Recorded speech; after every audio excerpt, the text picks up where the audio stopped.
அரிசி ஊற வச்சுக்கலாம்.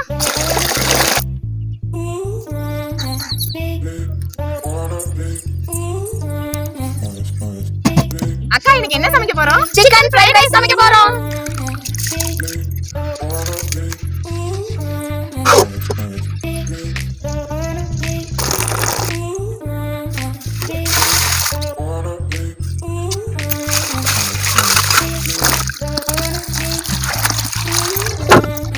கரம் மசாலா அம்மியில அரைச்சி எடுத்துக்கலாம்.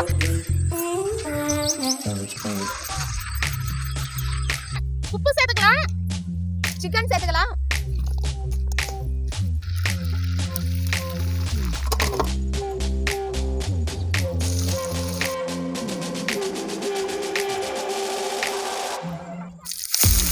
கேரட் சேர்த்துக்கலாம். Chicken rice